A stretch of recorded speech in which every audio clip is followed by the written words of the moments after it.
This video is going to be a little bit different than our usual fare because we're not going to be reviewing anything. In fact, I want to try and help some of you transition into what I am sure is a little bit of a new experience, and that is working from home.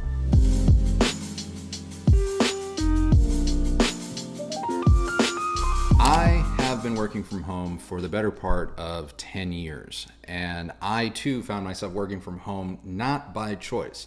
So it is possible to be thrown into the deep end of the pool and not drown. In fact, swim, and swim very well. What I want to do today is just kind of give you some really basic tips on how to maximize your productivity from home if this is the first time that you have ever been faced with this type of lifestyle. So the first piece of advice that I have for anyone who may be finding themselves in this situation for the first time is treat your house the same as you would your office. So if you had a schedule in the morning, if you had a routine that you did at home before commuting to work, that should all stay the same.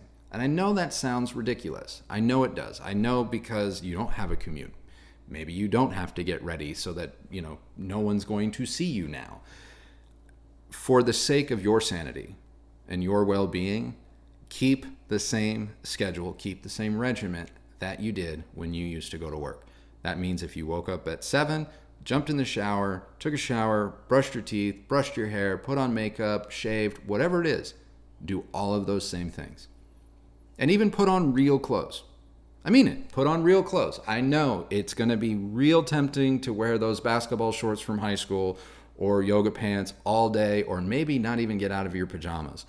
But if you can't wear it to the place that you used to call work, you shouldn't wear it during business hours in your house. How we feel, how we dress, all motivates us to do something different than when we are lounging. So you keep your PJs on, not going to be so motivated to do anything other than lounge. And the couch is our enemy. The bed is our enemy when we are working from home because they are time vampires and they will suck the life out of you, and thus they will suck the life out of your productivity, and then that doesn't make you very valuable in the workforce. Second, make time for yourself in the morning.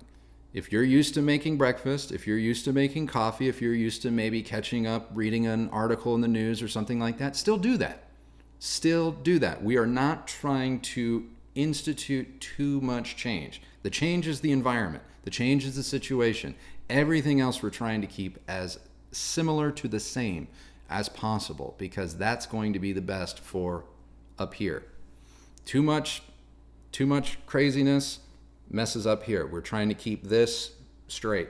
If you have an extra space in your house, whether it be a guest bedroom or a den or a nook, something, and it is truly its own designated space, maybe there's a guest bed in there right now, or maybe it's storage. Clean all of that out. We are turning that into an office.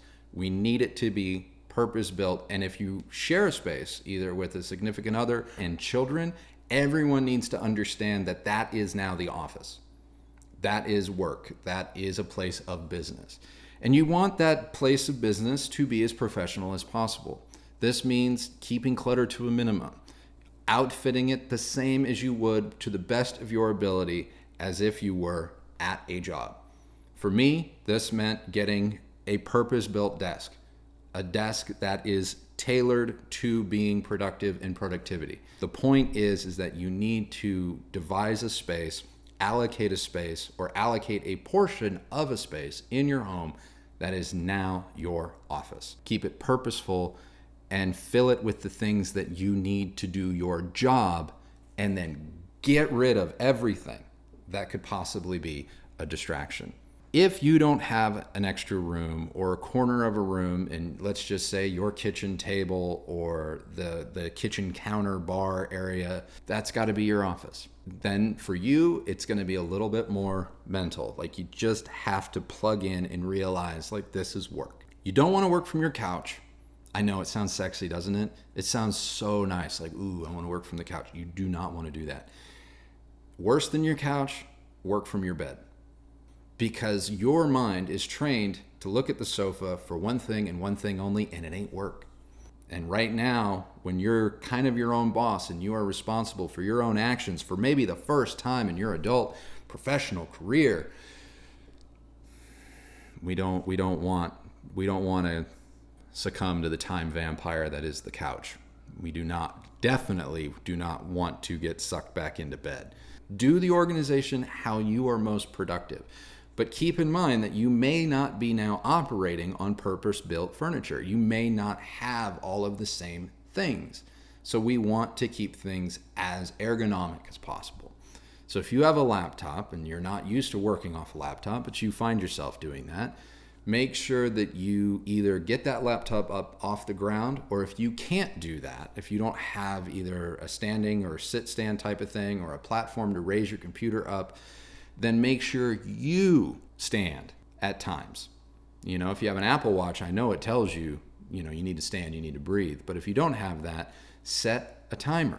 Set a timer, whether, talk to Alexa, talk to whomever, set a timer so that every now and then you are getting up, you are moving around, because that is the one thing I realized that I did a lot of when I worked in an office. I used to get up, I'd walk to the neighboring office, or I'd go down into the common area, get a glass of water. I got up a lot.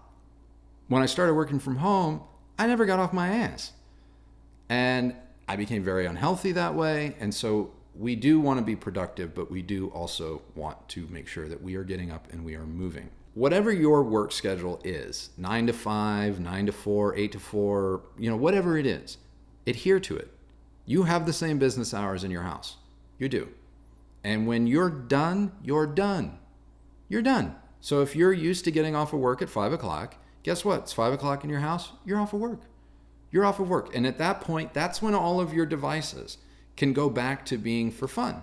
I know right now, everything seems up in the air. It seems chaotic, and you likely feel a bit like a boomerang in a windstorm. Just going and just making loops. And that sucks. And I know it sucks. And we're all in this same boat together. And so routine is your friend right now. Until you adjust, or until all of this sorts itself out, routine is going to be your friend.